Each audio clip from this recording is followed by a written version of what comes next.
Em carboidratos, né? E às vezes a gente faz a combinação ali na hora de comer, fazer as refeições principais e muitas vezes a gente não sabe exatamente a quantidade certa que vai colocar. Mas a pergunta que eu deixo no ar, você sabe como os carboidratos agem no seu organismo? Doutor André Weinert vai esclarecer tudo isso pra gente. Vamos lá, tudo Marisa. bem? Tudo bem, você? Tudo ótimo, boa tarde para você. Eu vi que você trouxe uma diversidade muito grande.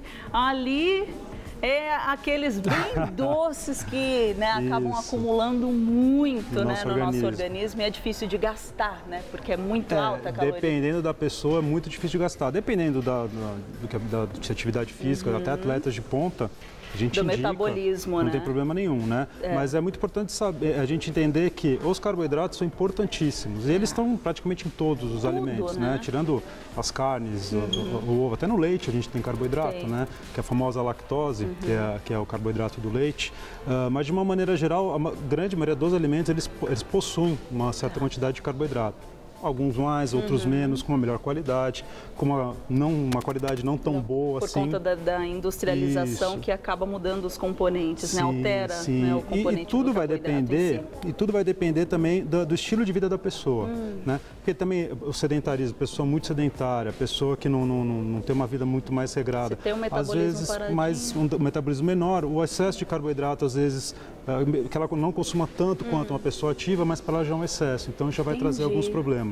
Mas eu acho legal, porque a gente sempre fala, o carboidrato, ele é bom, ele é ruim, mas assim, muitas vezes as pessoas não sabem o que é o carboidrato, como eles são classificados, o que acontece no nosso organismo quando a gente ingere o carboidrato, a importância do carboidrato. Então, eu acho que esclarecer essas dúvidas, esclarecer esses pontos, eu acho que é muito legal. É para saber que não é tão vilão assim. Inclusive, tem um vídeo para a gente fazer a explicação para vocês na hora que ingere o carboidrato. Isso. Coloca para a gente já começa a fazer toda a explicação. Esse primeiro vídeo, na verdade, ele está mostrando, se quiser parar um pouquinho, pode parar? Pode parar um pouquinho para a gente. O mais importante de tudo, Marisa, é o carboidrato, ele começa a digestão na boca.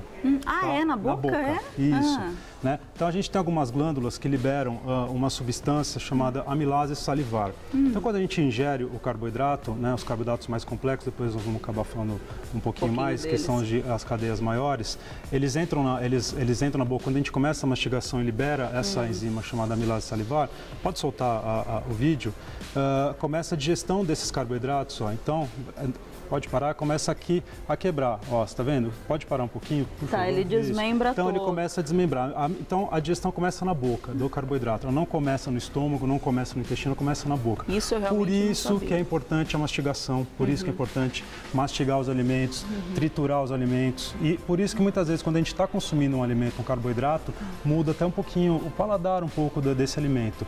Essa maceração. Já começa, então, a ação da amilase salivar na boca, começa já a quebrar as partículas, as moléculas desses carboidratos complexos, desses polissacarídeos. Eles são quebrados em disacarídeos principalmente em maltose. Como o corpo é inteligente, exatamente. Né? Nada é à toa. Aí pode soltar um pouquinho? Soltar um pouquinho o vídeo. Isso, então ele vai quebrando em partículas menores. Aí esse carboidrato, ele desce, pode parar um pouquinho. Aqui o ácido, né, que a gente tem no ácido gástrico, que a gente tem no estômago, esse ácido ele faz com que essa amilase que quebrou e desceu junto com o carboidrato, ela perca a função. Deixa eu ver se a gente mostra um pouquinho melhor assim, ó, porque acho que a gente estava tampando a tela. Tá melhor assim? Então tá bom, vamos lá. Então, aqui tem o suco gástrico que faz com que ele pare faz com que a amilase perca a sua função. E a partir daí, ela não vai mais ter a função de digerir esse carboidrato. Essa amilase salivar que começou lá em cima. Ela desceu, ela perdeu a função por causa do pH do estômago. E aí, o que acontece? Então, pode soltar. A partir daí, esse bolo de carboidrato que já foi um pouquinho quebrado, ele desce um pouquinho, no duodeno é liberado uma outra enzima, que é a amilase pancreática. Essa amilase pancreática, ela vai quebrar de novo essa cadeia de carboidratos. E essa cadeia de carboidratos, ela vai ser aqui, pode parar um pouquinho. Quer voltar um pouquinho lá no Não, outro? pode deixar. A gente começou com a cadeia grande de carboidrato, então, por exemplo, como é uma batata, um pão, né, um amido que a gente quebrou em cadeias menores na boca, desceu até o estômago, aquela amilase da saliva, ela perdeu a função, passou pelo estômago, chegou ali no final do estômago, começo do intestino, que é uma região que chama-se duodeno. O pâncreas, que é importantíssimo para a regulação da glicose, porque ele produz a insulina, mas ele produz a amilase, um outro tipo de amilase pancreática, que vai quebrar em em partículas menores. Isso. E vai quebrar em que a gente chama de disacarídeos, que são esses três substâncias, que é a lactose, a maltose e a sacarose. Tá?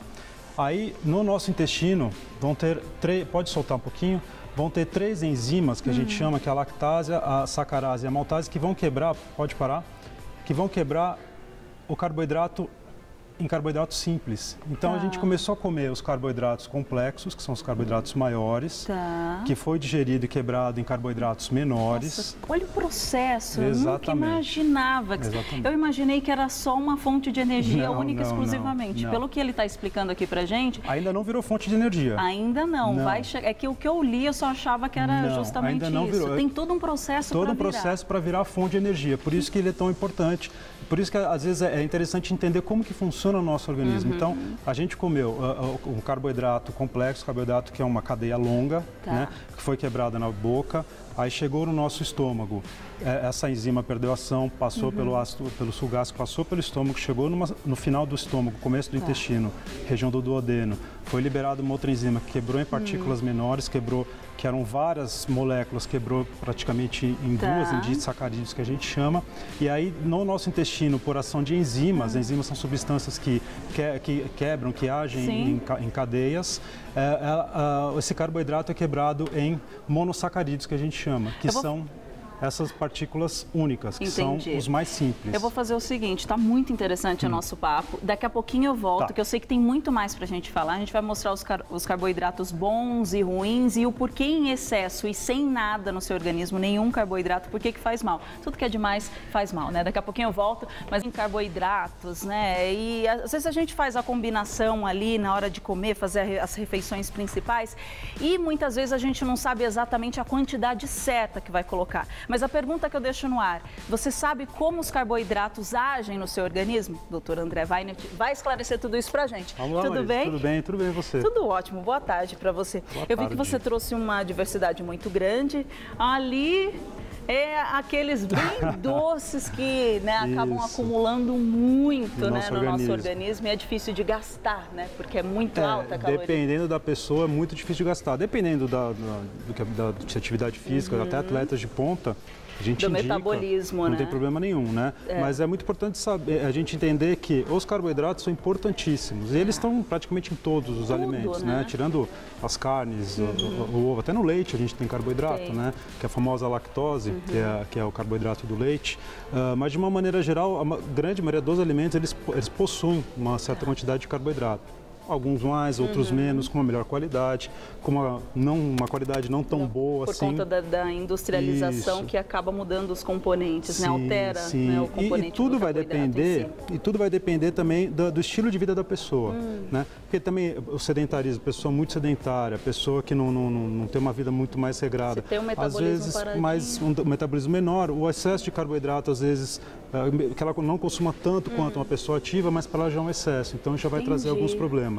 Mas eu acho legal, porque a gente sempre fala, o carboidrato, ele é bom, ele é ruim, mas assim, muitas vezes as pessoas não sabem o que é o carboidrato, como eles são classificados, o que acontece no nosso organismo quando a gente ingere o carboidrato, a importância do carboidrato. Então, eu acho que esclarecer essas dúvidas, esclarecer esses pontos, eu acho que é muito legal. É para saber que não é tão vilão assim. Inclusive, tem um vídeo para a gente fazer a explicação para vocês na hora que ingere o carboidrato. Isso. Coloca para a gente já começa a fazer toda a explicação. Esse primeiro vídeo, na verdade, ele está mostrando, se quiser parar um pouquinho, pode parar? Pode parar um pouquinho para a gente. O mais importante de tudo, Marisa, o carboidrato, ele começa a digestão na boca. Na boca? Isso. Né? Então, a gente tem algumas glândulas que liberam uma substância chamada amilase salivar. Então, quando a gente ingere o carboidrato, né, os carboidratos mais complexos, depois nós vamos acabar falando um pouquinho mais, deles. Que são as cadeias maiores, eles entram na boca. Quando a gente começa a mastigação e libera essa enzima chamada amilase salivar, pode soltar o vídeo, começa a digestão desses carboidratos. Então, pode parar, começa aqui a quebrar. Ó, você está vendo? Pode parar um pouquinho, por favor. Ele desmembra Então, todo. ele começa a desmembrar. Então, a digestão começa na boca do carboidrato. Ela não começa no estômago, não começa no intestino, começa na boca. Isso eu realmente Por isso não sabia. que é importante a mastigação, por isso que é importante mastigar os alimentos, triturar os alimentos. E por isso que muitas vezes, quando a gente está consumindo um alimento, um carboidrato, muda até um pouquinho o paladar desse alimento, essa maceração. Já começa, então, a ação da amilase salivar na boca, começa já a quebrar as partículas, as moléculas desses carboidratos complexos, desses polissacarídeos. Eles são quebrados de sacarídeos principalmente em maltose. Como o corpo é inteligente, exatamente. Né? Nada é à toa. Aí pode soltar um pouquinho? Soltar um pouquinho o vídeo. Isso, então ele vai quebrando em partículas menores. Aí esse carboidrato, ele desce, pode parar um pouquinho. Aqui o ácido, né, que a gente tem no ácido gástrico, que a gente tem no estômago, esse ácido ele faz com que essa amilase que quebrou e desceu junto com o carboidrato, ela perca a função. Deixa eu ver se a gente mostra um pouquinho melhor assim, ó, porque acho que a gente estava tampando. Tá melhor assim? Ah, então tá bom, vamos lá. Então, aqui tem o suco gástrico que faz com que ele pare faz com que a amilase perca a sua função. E a partir daí, ela não vai mais ter a função de digerir esse carboidrato. Essa amilase salivar que começou lá em cima. Ela desceu, ela perdeu a função por causa do pH do estômago. E aí, o que acontece? Então, pode soltar. A partir daí, esse bolo de carboidrato que já foi um pouquinho quebrado, ele desce um pouquinho, no duodeno é liberado uma outra enzima, que é a amilase pancreática. Essa amilase pancreática, ela vai quebrar de novo essa cadeia de carboidratos. E essa cadeia de carboidratos, ela vai ser aqui, pode parar um pouquinho. Quer voltar um pouquinho lá no outro? Pode deixar. Tá. A gente começou com a cadeia grande de carboidrato, então, por exemplo, como é uma batata, um pão, né, um amido que a gente quebrou em cadeias menores na boca, desceu até o estômago, aquela amilase da saliva, ela perdeu a função, passou pelo estômago, chegou ali no final do estômago, começo do intestino, que é uma região que chama-se duodeno. O pâncreas, que é importantíssimo para a regulação da glicose, porque ele produz a insulina, mas ele produz a amilase, um outro tipo de amilase pancreática, que vai quebrar em partículas menores, isso, e vai quebrar em que a gente chama de disacarídeos, que são esses três substâncias, que é a lactose, a maltose e a sacarose. Tá? Aí, no nosso intestino, vão ter pode soltar um pouquinho, vão ter três enzimas que a gente chama, que é a lactase, a sacarase e a maltase, que vão quebrar, pode parar, que vão quebrar o carboidrato em carboidratos simples. Então a gente começou a comer os carboidratos complexos, que são os carboidratos maiores, que foi digerido e quebrado em carboidratos menores. Nossa, olha o processo, exatamente. Eu nunca imaginava. Eu imaginei que era só uma fonte de energia única exclusivamente. Não. Pelo que ele está explicando aqui pra gente... Ainda não virou fonte de energia. Ainda não. Vai chegar. É que o que eu li, eu só achava que era justamente ainda não isso. Virou. Tem todo um processo para virar. Todo um processo para virar fonte de energia. Por isso que ele é tão importante. Por isso que às vezes é interessante entender como que funciona o nosso organismo. Então, a gente comeu um carboidrato complexo, carboidrato que é uma cadeia longa, né, que foi quebrada na boca, aí chegou no nosso estômago. Essa enzima perdeu ação, passou pelo ácido, pelo suco gástrico, passou pelo estômago, chegou no final do estômago, começo do intestino, região do duodeno. Foi liberada uma outra enzima que quebrou em partículas menores, que eram várias moléculas, quebrou praticamente em duas, em disacarídeos que a gente chama. E aí, no nosso intestino, por ação de enzimas, enzimas são substâncias que quebram, que agem em cadeias, esse carboidrato é quebrado em monossacarídeos, que a gente chama, que são essas partículas únicas, que são os mais simples. Eu vou fazer o seguinte, está muito interessante o nosso papo. Daqui a pouquinho eu volto, que eu sei que tem muito mais para a gente falar. A gente vai mostrar os carboidratos bons e ruins e o porquê em excesso e sem nada no seu organismo, nenhum carboidrato, por que faz mal. Tudo que é demais faz mal, né? Daqui a pouquinho eu volto, mas doutor André Weinert, antes da gente começar a falar desses docinhos que muita gente acaba comendo, não tem tempo, eu imagino a correria do dia. Tem uma perguntinha do Twitter pra gente. Legal. Pode soltar aqui, vamos dar uma olhada. A Laia Jéssica, qual a quantidade de carboidratos que devemos ingerir por dia? Ótima pergunta, até ia fazer essa pergunta, porque tem os carboidratos certos, não é? Tem. De uma maneira geral, a gente pode ingerir de 6 a 8 gramas de carboidrato por dia. Mas isso vai depender também de atividade física. Principalmente pessoas que fazem muita atividade física, isso muda. Né? O carboidrato, para quem pratica atividade física, mesmo porque quem quer ganhar massa muscular, ou quem é atleta de alta performance, é outra alimentação. É uma outra conta que a gente faz de uma maneira geral, mas na população geral, de 6 a 8 a gente ingere. Se a gente for pegar numa média de 2.000 calorias por dia, numa dieta de 150% de carboidrato, 50 a 60 são 250 a 300 gramas de carboidrato por dia. uma pessoa que vai na academia 3 vezes por semana, vai? Não, mesmo quem vai 3 vezes por semana, de uma população geral. Vamos pegar uma população sedentária que não pratica atividade física, de 6 a 8 gramas de carboidrato por dia. É interessante, dividido nas refeições, mas o mais interessante que essa quantidade de carboidrato por dia é a qualidade do carboidrato que você vai consumir. Vamos falar um pouquinho de qualidade. Eu falei lá daqueles doces, mas a gente pode começar aqui, que justamente essa pergunta eu acho que encaixou direitinho. Eu vi que você colocou aqui o arroz integral e o feijão preto, né? Posso fazer a junção, a combinação desses dois tranquilamente? Não tem nenhum problema. Quantas colheres, mais ou menos? Olha, na verdade, assim, que a gente fala, quando a gente fala de qualidade de carboidrato, são 2 pontos que, independente se for o arroz, se for o feijão, a fruta, o pão, mesmo o doce. Que o pessoal tem fala-se muito hoje em relação ao carboidrato, índice glicêmico, né? Que o pessoal quer saber, mas qual que é a diferença do arroz integral para o arroz branco, quanto que eu posso consumir de cada um. E hoje tem-se uma nova nomenclatura, né? Que além do índice glicêmico, a gente usa nos alimentos a carga glicêmica. Qual que é a diferença entre elas, tá? O índice glicêmico é a velocidade com que o carboidrato vai ser absorvido, né? Daquele vídeo que a gente mostrou, vai ser absorvido no nosso organismo. Então, o quanto que aquele alimento pode aumentar a nossa glicose, nosso açúcar no sangue, né? Numa velocidade mais rápida, né? Então, tem-se uma tabela dos alimentos, e os alimentos podem ser, de acordo com essa tabela, são classificados em baixo índice glicêmico, médio e alto índice glicêmico. Mas, até por conta de atletas, até por conta até a nossa alimentação do dia a dia, hoje, além do índice glicêmico, a gente usa junto ao índice glicêmico, a gente usa uma outra classificação, que é a carga glicêmica. Então, a carga glicêmica é quanto de carboidrato tem naquela porção do alimento. Então, o alimento ele tem uma carga glicêmica e um índice glicêmico. Então, não basta saber, por exemplo, que o alimento ele tem um índice glicêmico alto, mas ele tem muito... É a Denise. Um beijão para você, Denise. Obrigada pela pergunta. Gostaria de saber como funciona o ciclo dos carboidratos, que muito se fala no mundo fitness. Beijão. Adoro todos vocês. Mais um beijão para você, Denise. Muito obrigada mesmo pela sua pergunta. E aí, doutor André? Bom, essa é uma pergunta que muita gente faz. Todo mundo faz, né? A primeira coisa, quem quer entrar nessa onda de mundo fitness, de culto ao corpo, não faça sozinho, tá? Procure um médico, uma nutricionista, um nutrólogo, né? Faça exames e, mais importante que isso, se quiser competir, até a nível de competição, que o pessoal faz realmente o ciclo de carboidrato, tira o carboidrato para diminuir, para secar, né? Faça sempre com acompanhamento, né? São fases do treinamento que são feitas, em alguns mais curtos, um pouco maiores espaços de tempo, mas não é feito sempre. São ciclos. Esses ciclos, na verdade, como eles funcionam. Muitas vezes as pessoas fitness, elas querem, entre aspas, secar, né? Ficar aquela pele mais fina, mostrar puxar a pele e só mostrar, né? O músculo. O que acontece? Até falando, quando a gente fala dessas dietas que restringem o carboidrato, né? Esse ciclo do carboidrato, muitas vezes, entra como se fosse uma dieta zero em carboidrato, tá? Zero, assim, com muito pouco carboidrato. O carboidrato, quando é consumido, é de uma maneira bem restrita mesmo.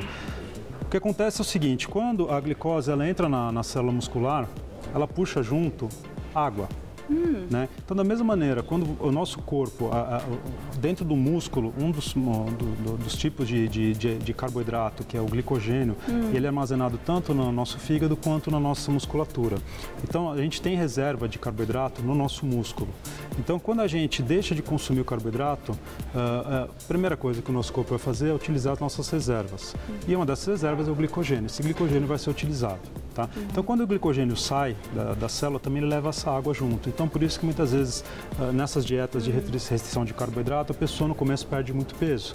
Perde muito peso não porque ela perdeu gordura, porque ela também deu uma desidratada, ela está fazendo uma restrição também de alguns alimentos. Dá aquela sensação de desinchaço, Isso. Então, muitas vezes as pessoas no mundo fitness fazem uso de algumas fases do treino dessas dietas mais restritivas para obter o resultado, principalmente em pessoas quando vão competir. Mas tem um ciclo, tem um período certo para não causar tantos danos, que vocês viram que o carboidrato faz parte aí para manter o seu organismo funcionando da melhor forma possível. Então tomem cuidado, procurem um médico, isso é imprescindível. Não, é importantíssimo. É porque tá essa onda de blog e eu adoro, eu gosto de ver, as meninas malham tanto e você vê, elas dão dicas, né, de alimentos que qualquer um podem, né, acabar acabar ingerindo mais, a questão é, cada pessoa tem um organismo. Então, apreciar pode muito bem, mas olha, chega e pergunta para um especialista. Fala, eu posso seguir o que essa menina está fazendo nos blogs, no Instagram? Né? Mas mesmo quando você segue blog, segue Instagram, essas pessoas, principalmente as meninas, mesmo os homens que têm um corpo mais definido, muitas vezes você vê que a alimentação deles não é restrita em carboidrato. Eles consomem frutas, eles consomem aveia, eles consomem cereais, eles consomem a famosa batata doce. Então, tem um consumo de carboidrato. São fases, somente quando é competição, mas mesmo quando você pega atletas que fazem a nível de competição, quando eles acabam a competição, estão na fase de preparação, que eles acabam fazendo esse ciclo, mas depois dessa competição, a primeira coisa que eles vão fazer é comer carboidrato. Né? E aí, claro, dá uma inchada, tudo, mas são ciclos. Você não consegue manter aquele corpo 365 dias por ano. Isso é uma verdade, muda tudo. Exatamente. André, muito obrigada.